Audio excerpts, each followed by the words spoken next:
A continuación tendremos un panel de expertos en el que se discutirá el siguiente tema: ¿qué entendemos por una educación centrada en la persona? Invitamos a los señores Susana Díaz, Alfredo García Quesada y Edisio Cámara Estrada. Como moderador tendremos al señor Manuel Rodríguez. En primer lugar, tendremos a la señora Susana Díaz, quien es gerente general de la Asociación de Colegios Particulares Amigos. Es magíster en educación con especialidad en orientación y educación personalizada y ha sido directora del Colegio Salcantay, del Nido Torrecillas y directora adjunta del Colegio Reina del Mundo. Realizó estudios en el Instituto Pedagógico Nacional de Monterrico y posgrado en la Universidad de Piura y Centro Universitario Villanueva adscrito a la Universidad Complutense de Madrid. Además cuenta con estudios de posgrado en la Universidad de Harvard en enseñanza para la comprensión. Es profesora de máster de gestión directiva y de orientación familiar, profesora y conferencista en temas de formación de padres.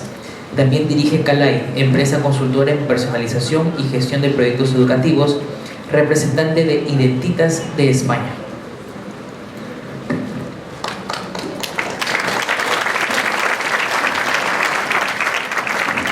Queridos profesores, muy buenas tardes.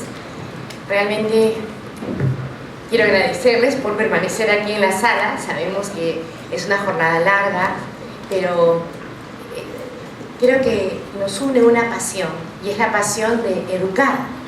Cuando dos personas, por ejemplo dos hombres que pertenecen al mismo equipo de fútbol, son hinchas del mismo equipo de fútbol y comparten las experiencias y logros de su equipo, lo hacen con alegría, con ilusión. Y entiendo que a las 7 de la noche es difícil mantener la alegría y la ilusión, pero estamos aquí para poder recoger propósitos, ideas sobre aquello que nos apasiona, que es la tarea de educar. Estaba pensando a lo largo de la jornada que dentro de un mes aproximadamente tendremos de nuevo a los niños en las aulas, ¿no? Niños, algunos vendrán muy ilusionados con sus cuadernos nuevos, con sus zapatitos nuevos, con su lonchera, quizás todos los más pequeños, ¿no? Y pensando, bueno, ¿quién va a ser mi profesor? ¿Quién va a ser mi profesora? ¿Qué vamos a aprender? Pero llegarán otros con una desilusión aprendida.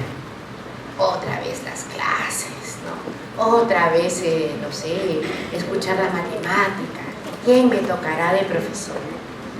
Y llegarán también maestros vivenciando esas emociones, o algunos cansados de hay otro año más, 2016, año de elecciones, empezamos y ahorita van a interrumpir las clases. Y otros seguramente que pasaron por este congreso ilusionadísimos, con miles de propósitos por llevar a cabo. Muchos de nuestros alumnos pasarán por las aulas y solamente serán conocidos por un número de orden en una lista, por un código modular o por un apellido. Es el hermano de alguien. Además, habrá algún maestro que dirá: espero que no seas como tu hermano, ¿no? O al revés, espero que seas tan estudioso y tan inteligente como tu hermano mayor. Algunos lograrán aprobar el año y pasarán por la escuela sin que la escuela haya influido lo suficientemente en ellos para poder decir en diciembre: hubo un crecimiento, hubo un cambio.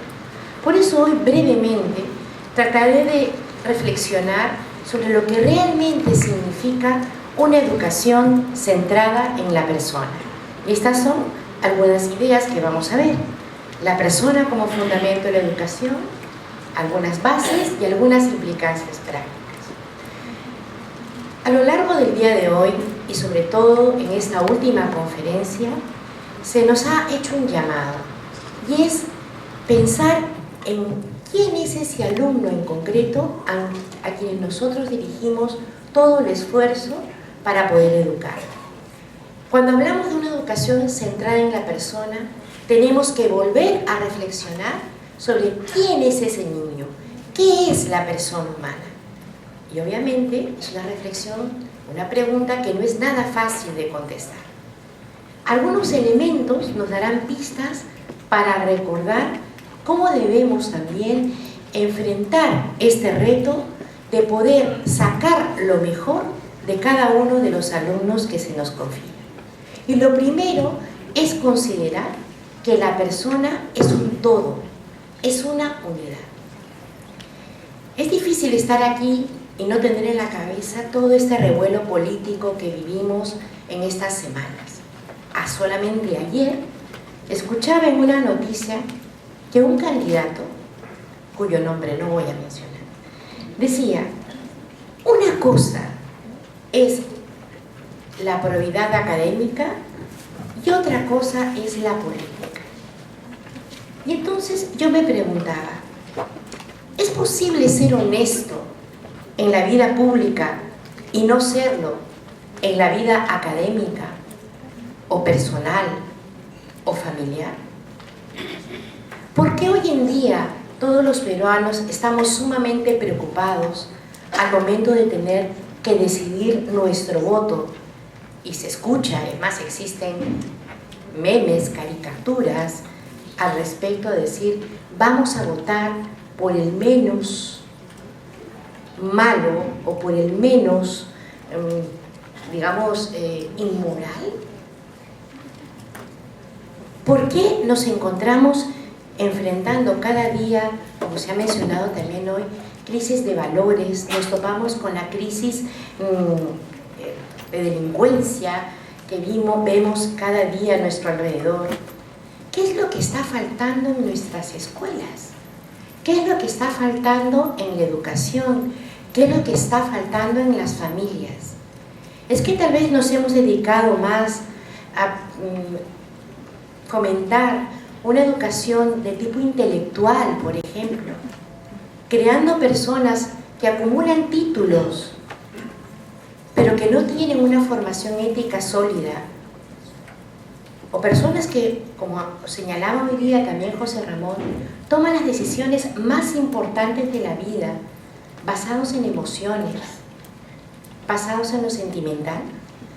Educar a la persona es educarla en todas las dimensiones, considerando que todos los seres humanos, independientemente de la edad que tengamos, somos perfectibles por naturaleza y por lo tanto no se dará a nadie por perdido, cosa que ocurre frecuentemente en nuestras aulas. Es el mes de mayo, primer bimestre, y algún profesor le dice a su alumno: ni creas que vas a lograr los objetivos conmigo, ni creas que vas a aprobar, ya te vi, ya te tengo chequeado, ¿no? O a veces esta desilusión se refiere a nuestro trabajo con padres. Los padres no van a cambiar. Generalizaciones como: a los padres no les interesa. Mejor tengamos a los padres fuera de la puerta del colegio y no trabajemos con ellos porque complican el trabajo del profesor o porque simplemente estorban. Una educación centrada en la persona la va a reconocer, por lo tanto, como una unidad en todas sus dimensiones: física, intelectual, volitiva o de carácter y afectiva. Dimensiones que deben ser atendidas por igual. Deben tener el mismo peso. Deben ser atendidas intencionalmente, sistemáticamente, cuando hablamos de educar a la persona completa. Es comparable como una mesa que tiene 4 patas.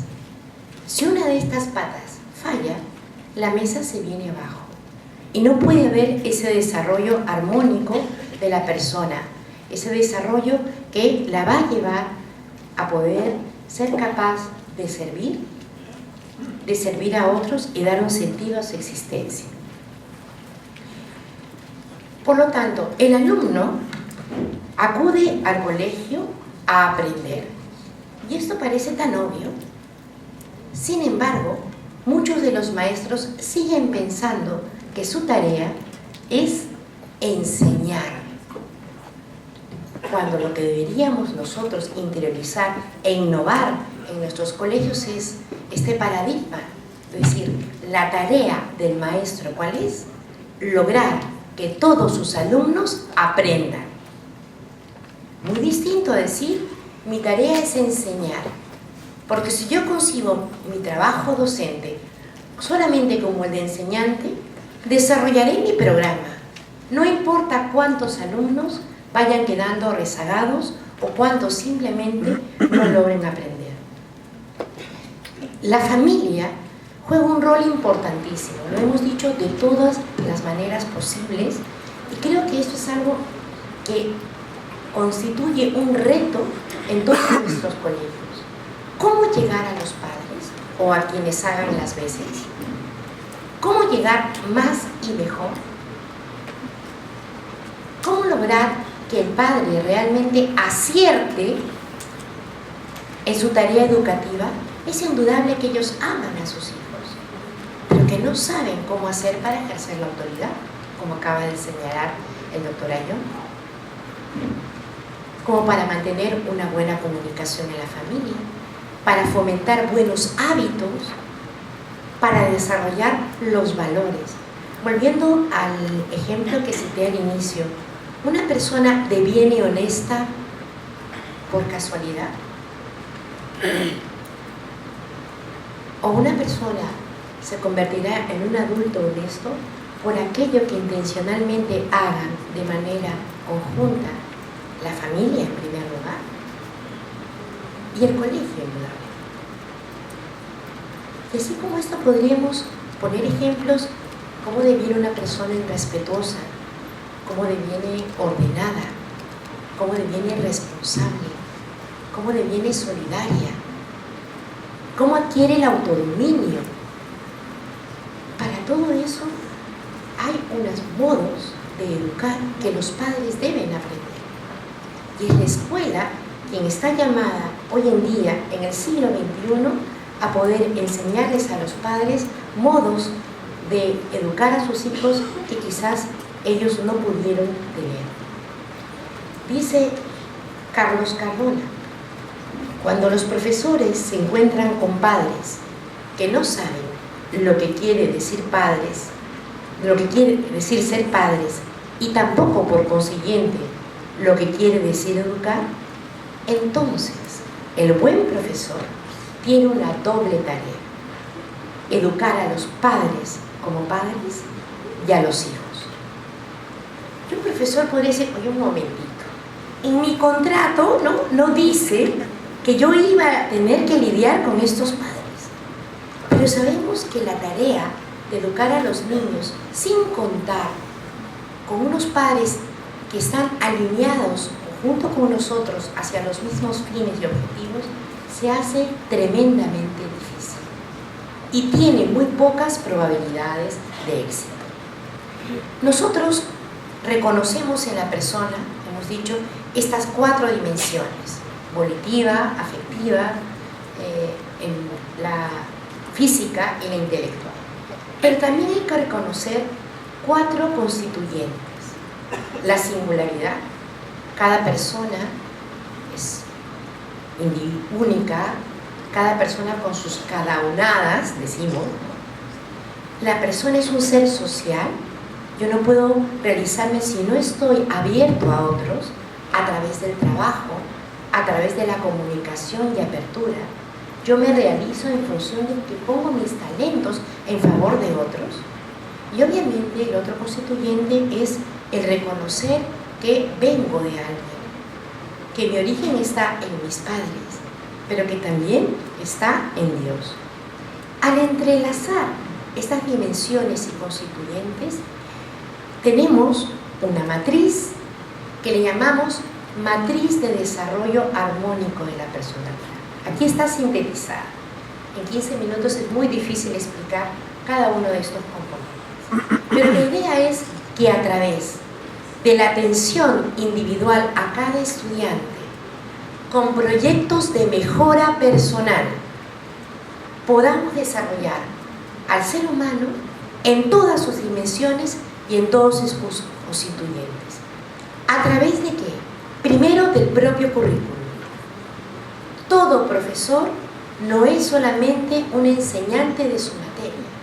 En una educación centrada en la persona, todo maestro es un educador que promueve no solo lo intelectual o cognitivo, sean habilidades, sino también promoverá la vida afectiva, el desarrollo físico y, por supuesto, las virtudes que forman el carácter de cada uno de sus alumnos. Finalmente, algunas implicancias. Reconocer, en una educación centrada en la persona, hemos de reconocer que todos son susceptibles de mejora. No solamente debemos atender a aquellos alumnos que están rezagados. Si vemos a la persona completa en todas sus dimensiones, por ejemplo, habrá estudiantes sobresalientes con muy buenas notas, pero que sin embargo tienen que desarrollar mayores actitudes de cooperación o mejorar su salud física, practicar más deporte. Todos los estudiantes tendrán algo que mejorar y para eso, junto con su profesor, para un año y conjuntamente con los padres, planteamos un proyecto de mejora. Nadie se da por perdido. Se hace una especie de plan estratégico de en qué aspectos, de acuerdo a las necesidades que tiene cada alumno, podrá establecerse pequeños objetivos de mejora a lo largo del año. Pocos, pero que atiendan todas las dimensiones. No se puede personalizar la educación si no se conoce al alumno en concreto. Y por eso, todo maestro, por justicia, debería revisar toda la data de su alumno, de sus alumnos, académica, familiar, y conocer realmente a través de diferentes instrumentos, pruebas de entrada, pruebas psicopedagógicas, quién es este alumno que tengo delante. Y ese proceso no debe ir más allá del mes de abril. Situaciones como estas, por ejemplo, que yo escucho en las aulas, ¿no? Me ha tocado un grupo, ¿no?, que tiene muchos problemas de atención. Eso es el mes de marzo. Llegamos al mes de julio. Es que no he podido avanzar porque el grupo que tengo tiene muy mal nivel de atención. Llega diciembre, informe final, y decimos, no logré lo que había previsto porque el grupo tenía déficit de atención. ¿Qué hiciste a lo largo del año con la clase y con aquellos alumnos en concreto que podían tener el déficit de esta habilidad? ¿Se hizo un plan de mejora para la clase y para cada alumno en particular? En un colegio donde se aplica la educación personalizada, hay un plan de formación para los padres. No solamente charlas aisladas, a ver qué tema está de moda, 3 o 4 charlas al año. No, un plan sistemático por edades. Tenemos los temas base. Hoy día José Ramón nos ha dado muchísimas ideas sobre de qué tenemos que hablar a los padres. Por ejemplo, un tema clave, cómo ejercer la autoridad. Se repite todos los años, se tiene que repetir. Ejemplos, casos prácticos, ¿no? La docencia no es una tarea académica. Todo docente es un educador que busca el desarrollo armónico de la identidad personal, el desarrollo de toda la persona completa. Se educa en libertad.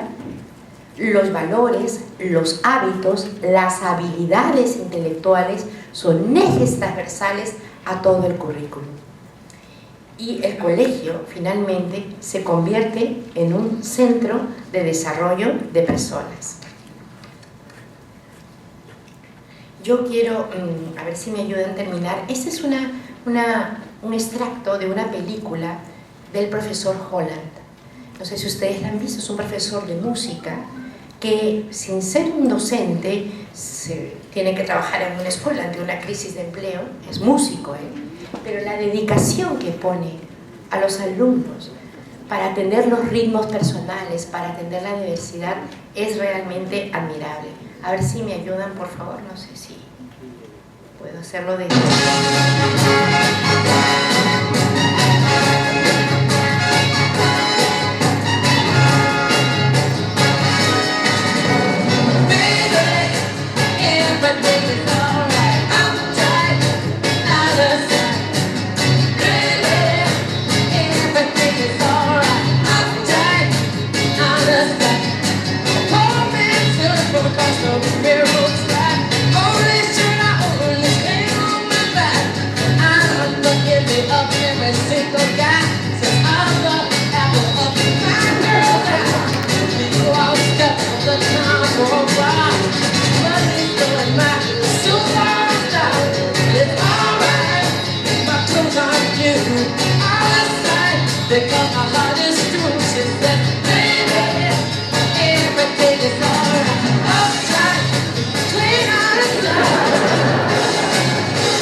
Señor Ras, enhorabuena, ya sigue el ritmo.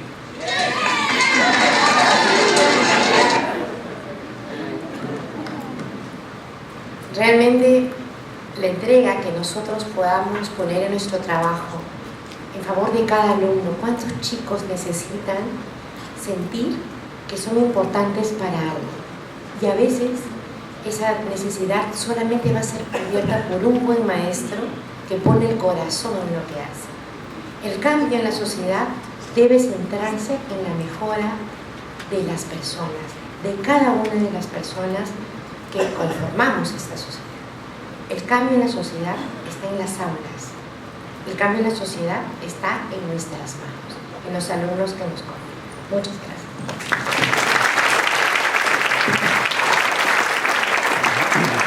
Muchas gracias. En segundo lugar, responderá a la pregunta planteada el doctor Alfredo García Quesada, quien es director de investigación de la Universidad Peruana de Ciencias Aplicadas.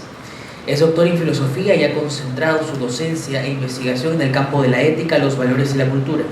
Sobre estos temas ha realizado diversos artículos en publicaciones, además de ser miembro del comité editorial de varias revistas internacionales. Ha sido profesor y directivo en diversas universidades peruanas y en Brasil, en donde residió durante 13 años, fue director del Instituto de Filosofía y Ciencias Humanas y posteriormente vicerrector académico de la Universidad Católica de Petrópolis. Entre otros cargos internacionales se destaca su función durante varios años como consultor académico del Consejo Pontificio de la Cultura.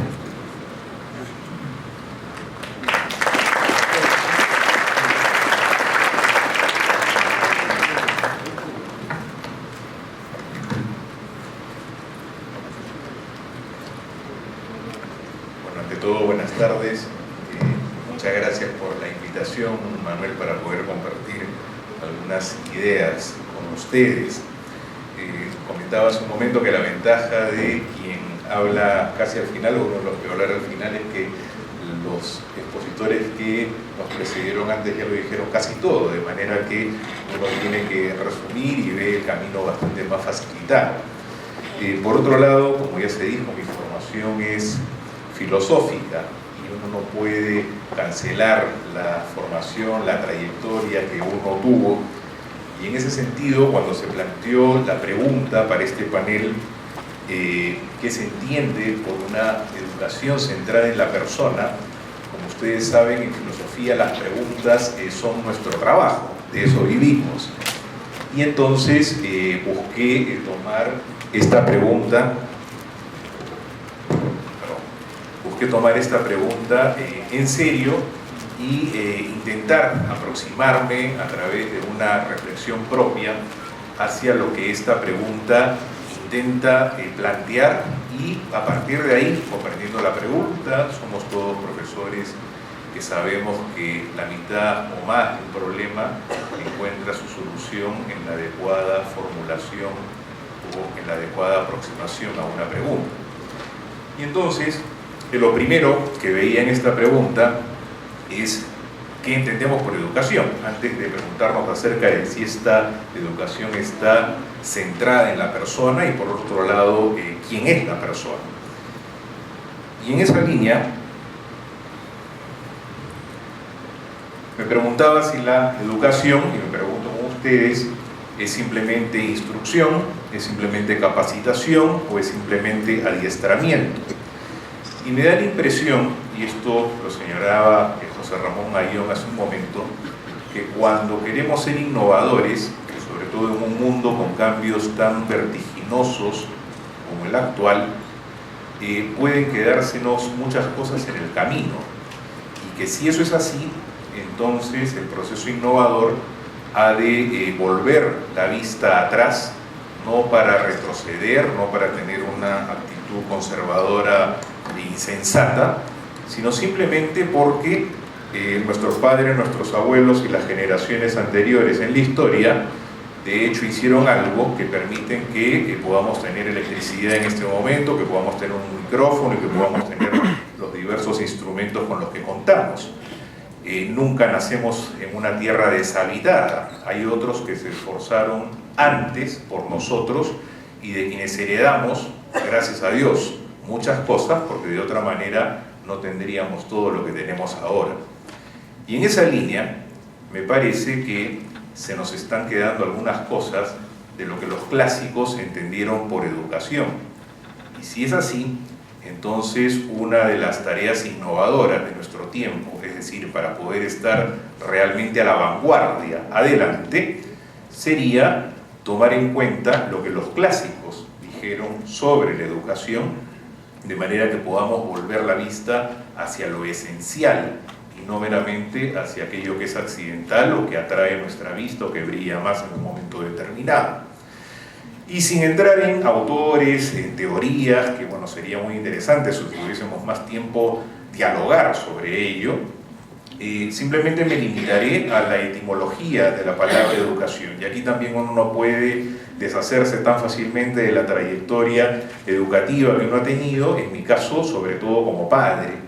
A mis hijos los eduqué haciendo etimología, riéndonos, jugando con palabras como hipopótamo, ¿no? ¿Qué significaba eso? Estaban aprendiendo a hablar, balbuceando, y cuando se les decía, bueno, hipopótamo viene de hipós, que significa caballo, hipótamos, que es río, entonces el hipopótamo era un caballo de río y eso tenía sentido. Y cuando uno les hablaba del hipódromo, inmediatamente saltaban diciendo, yo sé lo que sí, porque es caballo, y bastaba simplemente decirles que dromos es carrera. Entonces el hipódromo era una palabra incomprensible, sino era carrera de caballos. Y esto de establecer relaciones entre las partes de las palabras llevaba a que las palabras cobrasen un significado, que finalmente el lenguaje tiene ese sentido, el sentido de apuntar a una idea, a algo que tiene significado, que tiene un sentido importante. Y en esa línea, la palabra educación, sabemos todos que viene de un término griego o latino, que es ducere, y que significa simplemente orientar, guiar. Y entonces la pregunta que constantemente yo me hago a mí mismo, que se las comparto a ustedes, es si en el mundo en que estamos viviendo, que es un mundo lleno de perplejidades, ni positivo ni negativo, sino que nos tiene perplejos con todos los cambios que nadie puede tan fácilmente así ni comprender, me preguntaba si estamos realmente siendo capaces de orientar, si andamos todos un tanto desorientados con todo lo que vemos al frente y alrededor nuestro. Y esto me parece que es una cuestión clave en la labor educativa. preguntarnos constantemente si estamos en capacidad de orientar, de guiar, de conducir, como señala esta palabra latina, o si aún hemos de hacer un esfuerzo por comprender más la realidad, no solo de la persona que tenemos al frente, sino del entorno, de la cultura en donde nos encontramos en este momento.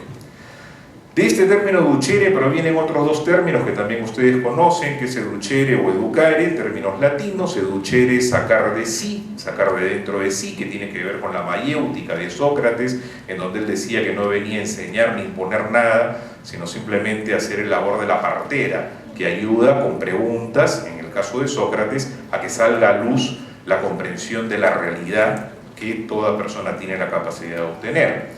Y el término educare, que tiene otro sentido, que ya no es sacar de dentro de la persona, sino es nutrir, alimentar y cuidar, lo cual muestra que la educación pues no es simplemente motivar a que salga algo de una persona, sino que también es desde fuera alimentarla, nutrirla, y esto los latinos lo comprendieron bastante bien.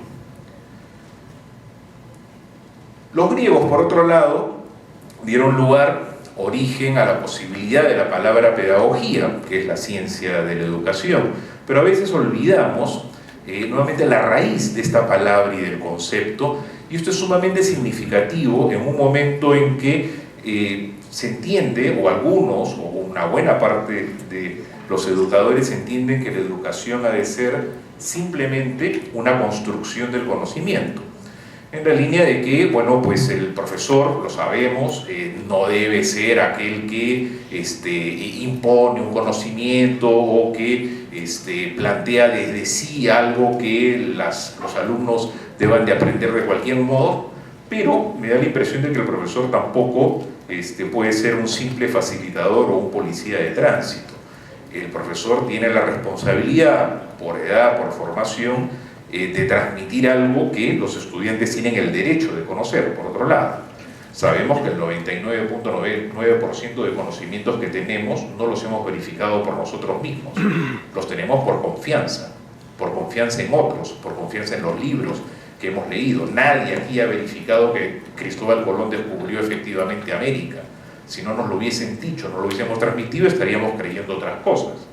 Entonces, aquí hay un punto que me parece que es importante y que es un legado, ya en este caso no de la cultura latina, sino de la cultura griega, y es que la palabra pedagogía viene de paidos, que significa niño, o más precisamente del niño, y viene de un verbo age, que significa orientar.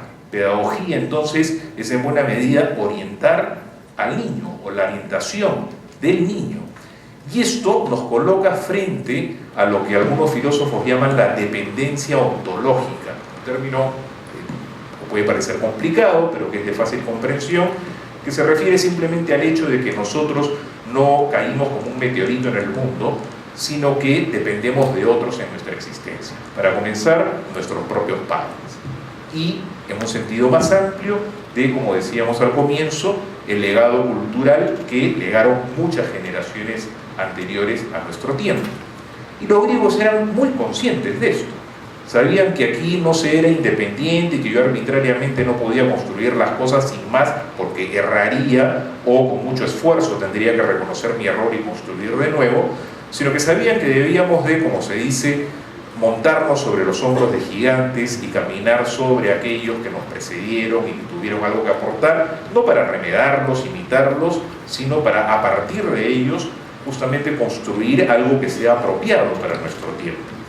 Y por eso, para los griegos, la palabra que significaba cultura, y si por cultura entendemos estilo de vida o morada en la que habitamos o ambiente humano en el que nos desarrollamos, que algunos dicen que es como una especie de segundo útero en donde nacemos a partir de esa cultura a una comprensión mejor de nuestra realidad personal, los griegos llamaron a esto paideia, que es una expresión que tiene la misma raíz que paidos, que niño.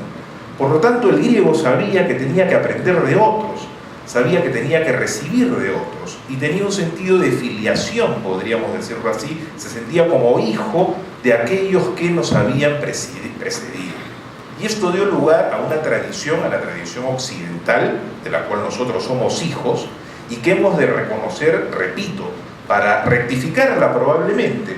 Los romanos heredaron esta perspectiva que los griegos tenían de la paideia, pero le acrecentaron un elemento interesante, lo llamaron cultura, y cultura viene del latín colere, que significa cultivar, y solo un pueblo que estaba volcado a la actividad agrícola, es decir, que tenía un trato continuo con el campo, que podía ver los tiempos diversos de la siembra, de la cosecha, que seguía los ritmos, en otras palabras, de la naturaleza, pudo entender que la cultura tenía que desarrollarse a partir de una actitud fundamental, de una actitud humana fundamental, que era ¿cuál? La reverencia, el respeto. Yo tuve una única experiencia en mi vida de vivir 3 semanas en una comunidad campesina cuando era adolescente, y me sorprendía cómo un muchacho de mi edad, en esa época tenía 17 años, me decía que no debía de coger la pala de tal manera, ni debía de hacer el surco de tal otro modo, porque si no la tierra se resentía. Y luego nos sentábamos a conversar y me decía, para, porque quiero que escuches al trigo creciendo. Alguien que habla de esa manera es porque tiene un contacto con la naturaleza, una comunión, un diálogo con la naturaleza, que a nosotros urbanos a veces nos está vedado, pero que es una experiencia que creo debiéramos hacer. Y los romanos tuvieron esto. O sea, eran guerreros, lo sabemos, hasta el Imperio Romano, pero básicamente era un pueblo agrícola. Y dijo entonces que la cultura era el cultivo de la realidad, de un modo que respeta a la realidad como dada, como un regalo, como un presente, y que no es algo sobre lo cual yo fácilmente he de imponer mi arbitrariedad, mi deseo. Y esto, la paideia griega junto con la cultura latina, dieron lugar a un modo de ser que es el que todavía nosotros tenemos y que a mi modo de ver es lo que alimenta el sentido esencial de la educación. Sobre esto podríamos hablar mucho, pero adelantando un poco ideas, me atrevo a proponer una comprensión inicial de la educación. Bueno, esto no es nada nuevo, pero me parece que estos términos pueden darnos cuenta de algo que hemos de rescatar en nuestro tiempo.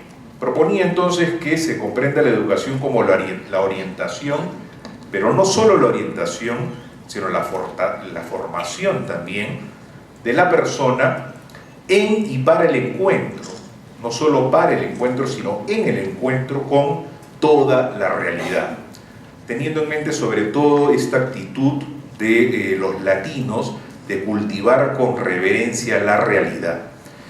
La educación entonces no sería simplemente obtener conocimientos, no es un encuentro con algo que voy a obtener en un futuro, sino es una conciencia de algo en lo que ya estoy sumergido. Estoy sumergido en la realidad y por lo tanto he de ser orientado para comportarme desde dentro de esa realidad que me envuelve y para el descubrimiento de dimensiones de la realidad que aún no conozco o que he de conocer. Y sin duda, el encuentro con la realidad se refiere sobre todo a la realidad de la propia persona humana. El conócete a ti mismo de Sócrates, que lleva justamente a que nos encontremos con nosotros para encontrarnos con nosotros y poder encontrarnos con la totalidad de lo real en su aspecto histórico, social, cultural, matemático, etc. Ahora bien, se trata de educar a la persona. Y esta pregunta, ¿quién es la persona?, es bastante diferente a la pregunta ¿qué es la persona? Les decía hace un momento que por formación o malformación en filosofía le damos suma importancia al modo como se plantean las preguntas. Y preguntarse ¿qué es la persona? Tiene el defecto de estar preguntando por una cosa o por un objeto.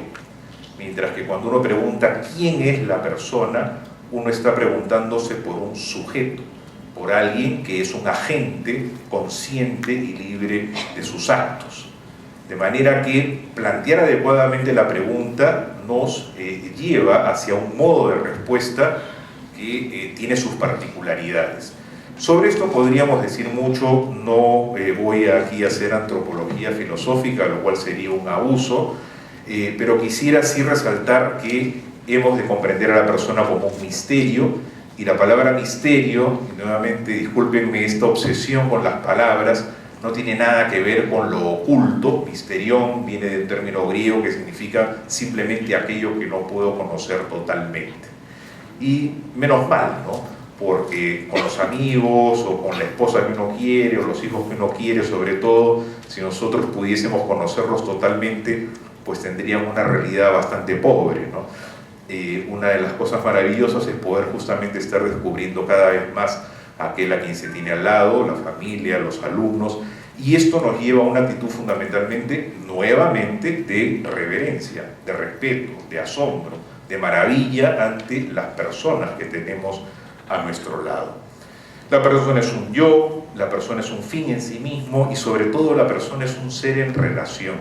Y este es un punto que me parece importante resaltarlo, porque tendemos a creer que la persona es un ente autónomo. Sin duda la persona es un ser que tiene autoconocimiento, que tiene autodeterminación, pero olvidamos que la persona es un ser en relación. La primera conciencia que tiene un niño de sí mismo se da ante ¿quién? Ante su madre. Es a partir del rostro del otro, en este caso de la madre, como un niño va adquiriendo conciencia de sí. Y no podemos ser personas sin diálogo, sin encuentro con nosotros, simplemente porque somos seres en relación. Y esto tiene una importancia fundamental en la comprensión de aspectos centrales en la educación, como por ejemplo la libertad. Permítame poner simplemente este ejemplo. Decimos que vamos a educar en libertad, pero nuevamente hagamos la pregunta, ¿no? Y esta pregunta, ojo, cuando uno la hace uno tiene una respuesta preliminar, pero siempre ha de preguntarse más y continuamente, porque ahí es que uno va teniendo una comprensión más profunda del hecho y descubriendo aristas, ángulos de una realidad. Esa es la riqueza de la vida.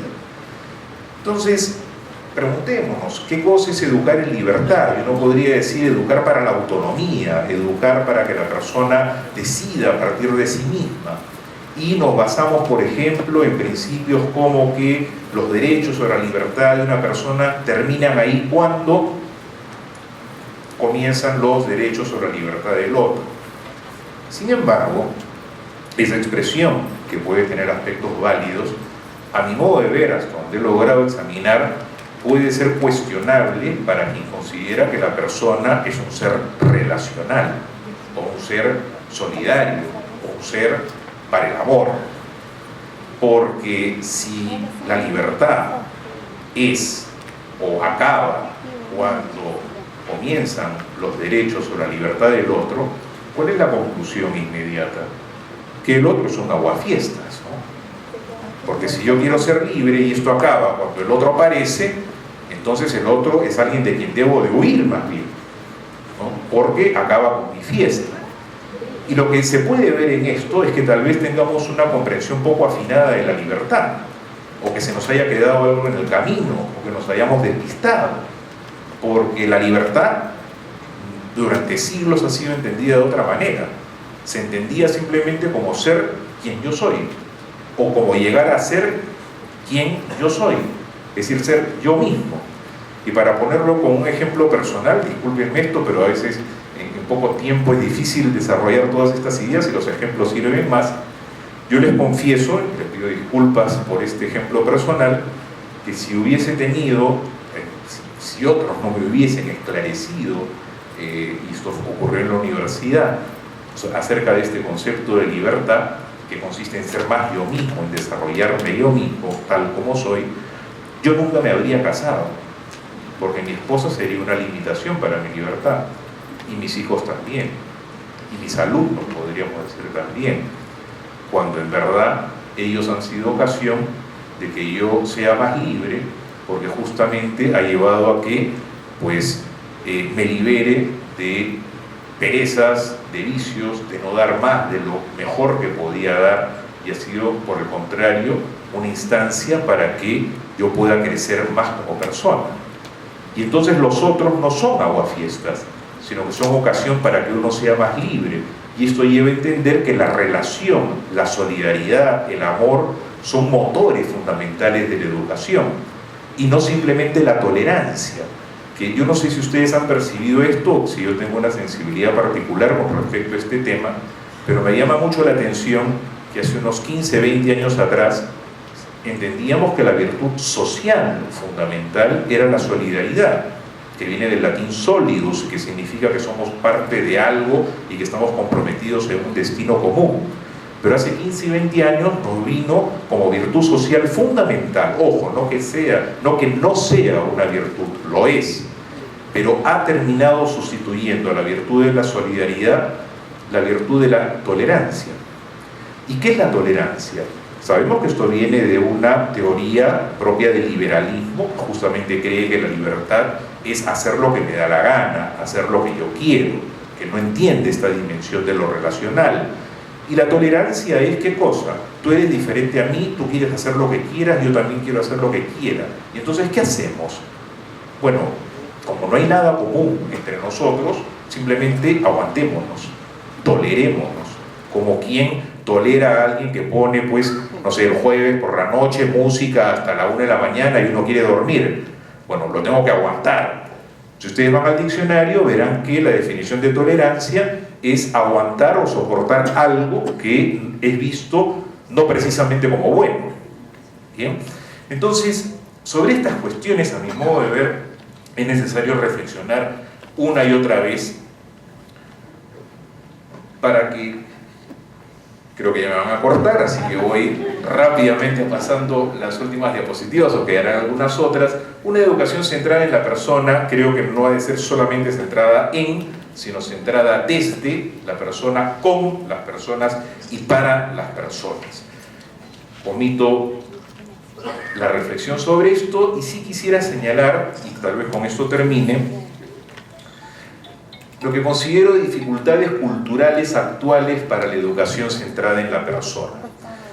Hablo de dificultades culturales porque hablé de la paideia, hablé de la cultura como un ámbito dentro del cual creo la educación ha de ser comprendida para que la educación no sea simplemente una técnica, un adiestramiento o una capacitación, sino que sea un dinamismo que contribuya a la configuración de una morada humana más amplia, que es la cultura de nuestro tiempo, que es la cultura latinoamericana, que es la cultura peruana, que es la cultura limeña dentro de un contexto globalizado, pero estamos, sin duda, se dice, en no una época de cambios, sino un cambio de época cultural.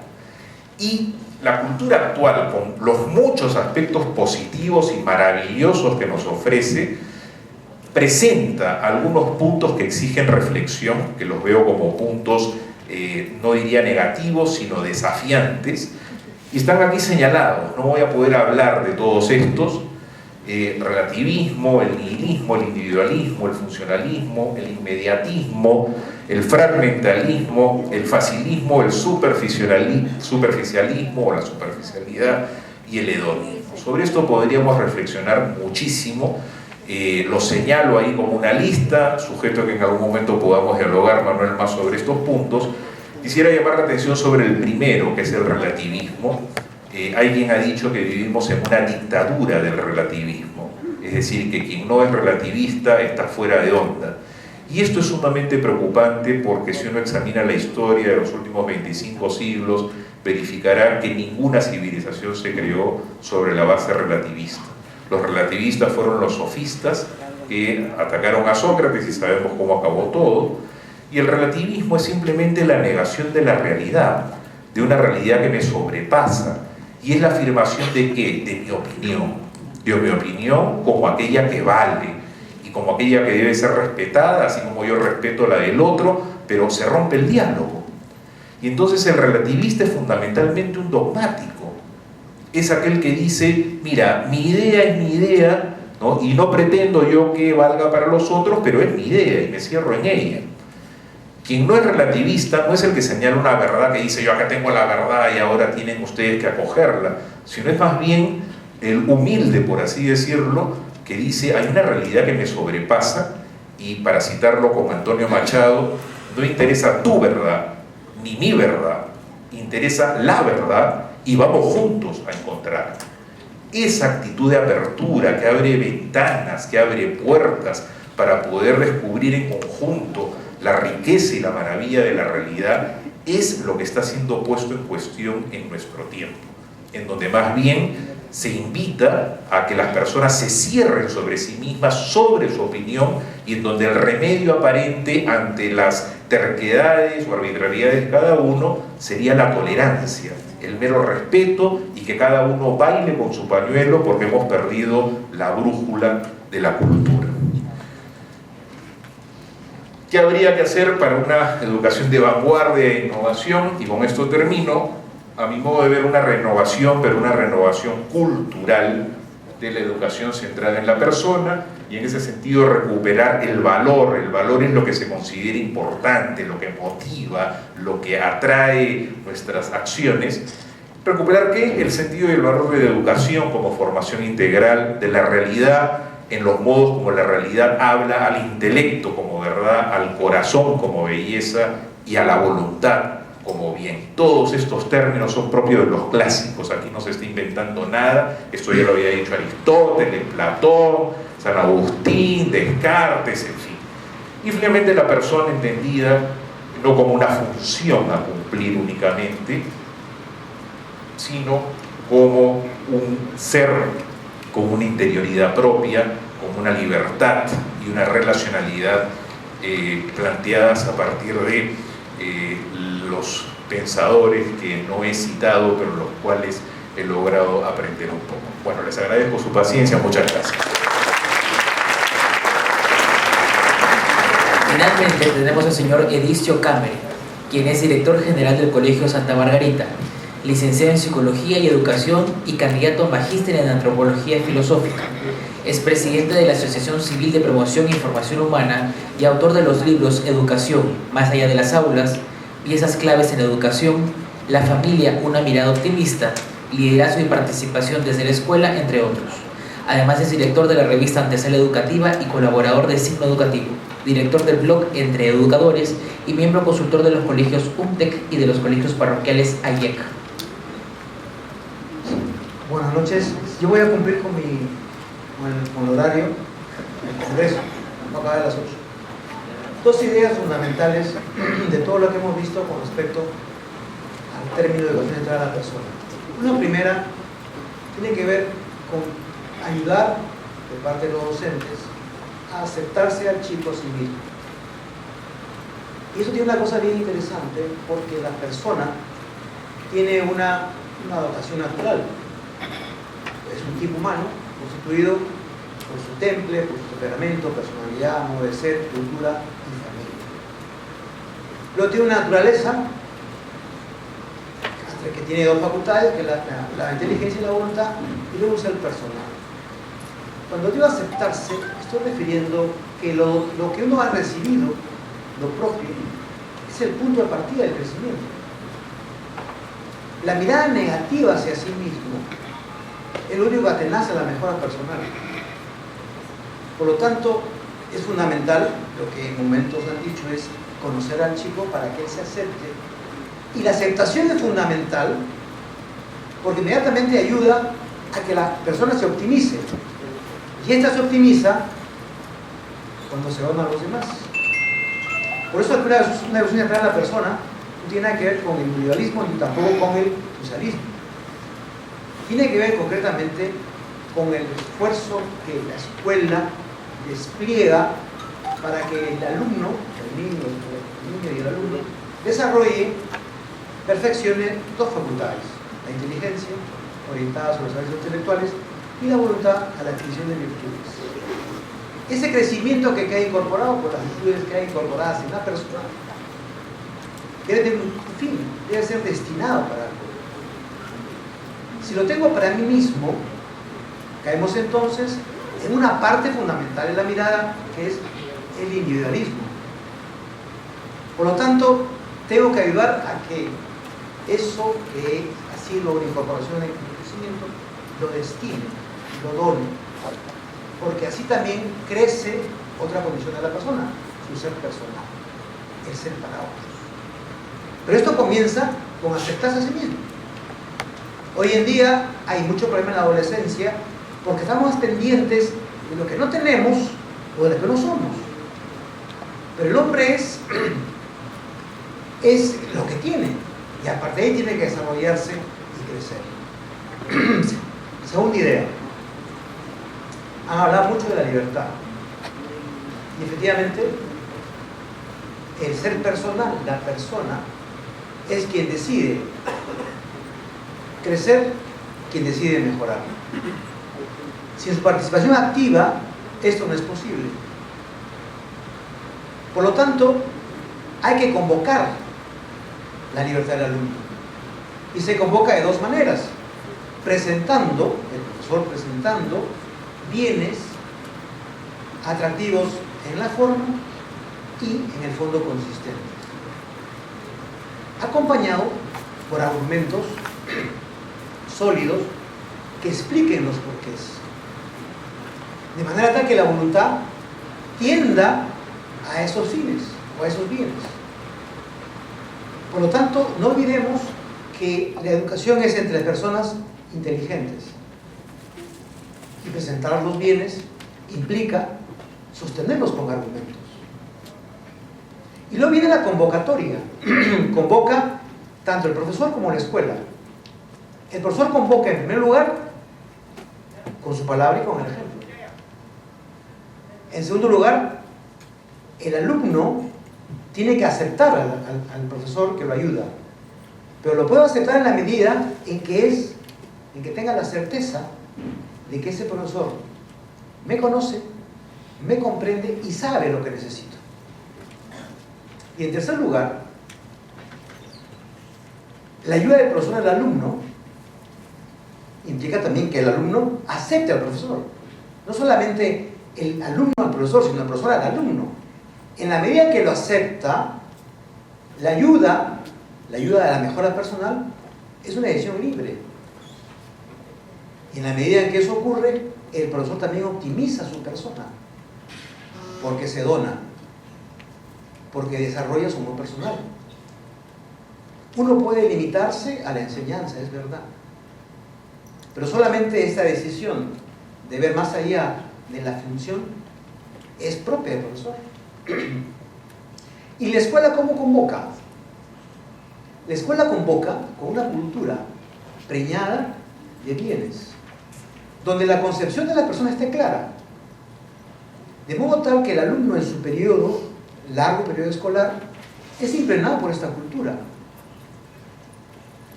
Y es impregnado de modo ordinario, natural, en el día a día de las escuelas. Pero esta cultura, el chico no se hace cargo de ella, la vive, la siente, la palpa. Pero para que se haga vida, la escuela primero debe tener una cultura que sea conocida por todos. Segundo, la escuela debe tener un nivel organizativo, tanto material como de estructura, que permita que las acciones educativas se desarrollen bien. Tercero, que haya un clima pacífico y armónico, donde la autoridad esté al servicio de las personas. Y en cuarto lugar, que haya un ambiente forjado por la unidad y la coherencia entre lo que se dice y lo que se hace. Cuando la cultura se deja permear de esta manera, el alumno en secundaria alta es comparecido o comparece la cultura del colegio a su libertad. Es el momento en que esa cultura cambia de titular. Es incorporada libremente por el alumno.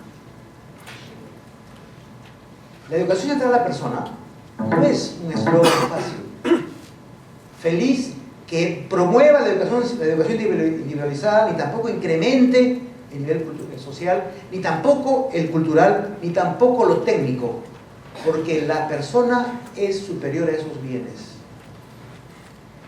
Pero la persona está inserta en un ambiente, que es la escuela. Si la escuela no es capaz de acoger, tratar y comprender a cada uno, profesores y alumnos, como tales, la educación central en la persona no será más que un mero enunciado. Es una visión que tiene que perfectamente ir decantándose por toda la estructura. Yo quiero acabar con esto diciendo, en la escuela se palpa la vida misma. En la escuela se entrelazan biografías en continua devenir. El trato entre los alumnos, los proyectos, el deporte, el recreo, todo eso configura medios educativos. Y fíjense ustedes, que si esa vida que se palpa, humana, no se recoge, y más bien se permite que se oriente hacia un lado y no aprovechar para formalizar los espacios como debe ser, perdemos mucho. La vida misma está en la escuela, por lo tanto, mirarla como un centro de la persona es destinar la escuela hacia el objeto final, que es la mejora de la persona, que es el mejor bien que podemos ofrecer a nuestros alumnos. Muchas gracias.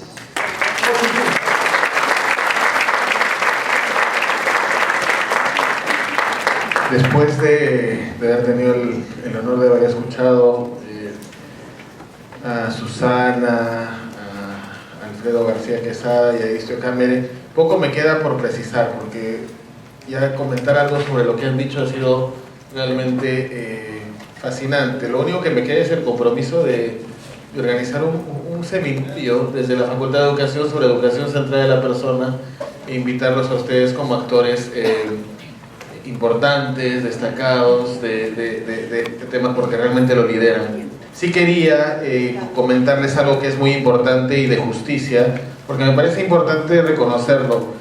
He podido yo notar en los años, y tanto en Proforum, Edistio, están haciendo una labor muy interesante de formación docente, donde se tocan estos temas de educación personalizada y la educación centrada en la persona. Es importante que los que estén interesados en profundizar en ello acudan a Proforum para poder entender más sobre esto, ¿no? Hay unos diplomados, hay orientación. Y lo mismo Susana está innovando muchísimo también desde CALAI, que está asociado a Identitas, en unos diplomados muy interesantes sobre todo lo que es el acompañamiento educativo familiar centrado en la persona. Tanto desde la gestión, el coaching, ambos, digamos, hay un espacio para formarse en este sentido y ellos son referentes en el tema. Y el doctor García Quesada invito a que lean también sus publicaciones y la investigación que ha ido contribuyendo en el ámbito de la cultura del encuentro, el tema de la persona, porque creo que se van a llevar gratamente unos tesoros para su formación y luego para los niños o jóvenes que les toque acompañar en este proceso. De verdad, muchas gracias. Siempre es un lujo tener personas de su calidad con nosotros y creo que todos nos hemos enriquecido muchísimo. Yo estoy gratamente sorprendido y fascinado por la calidad de su intervención. Muchas gracias por su participación. Muchas gracias a los panelistas. Los esperamos el día de mañana a las 8 de la mañana. Muy amables.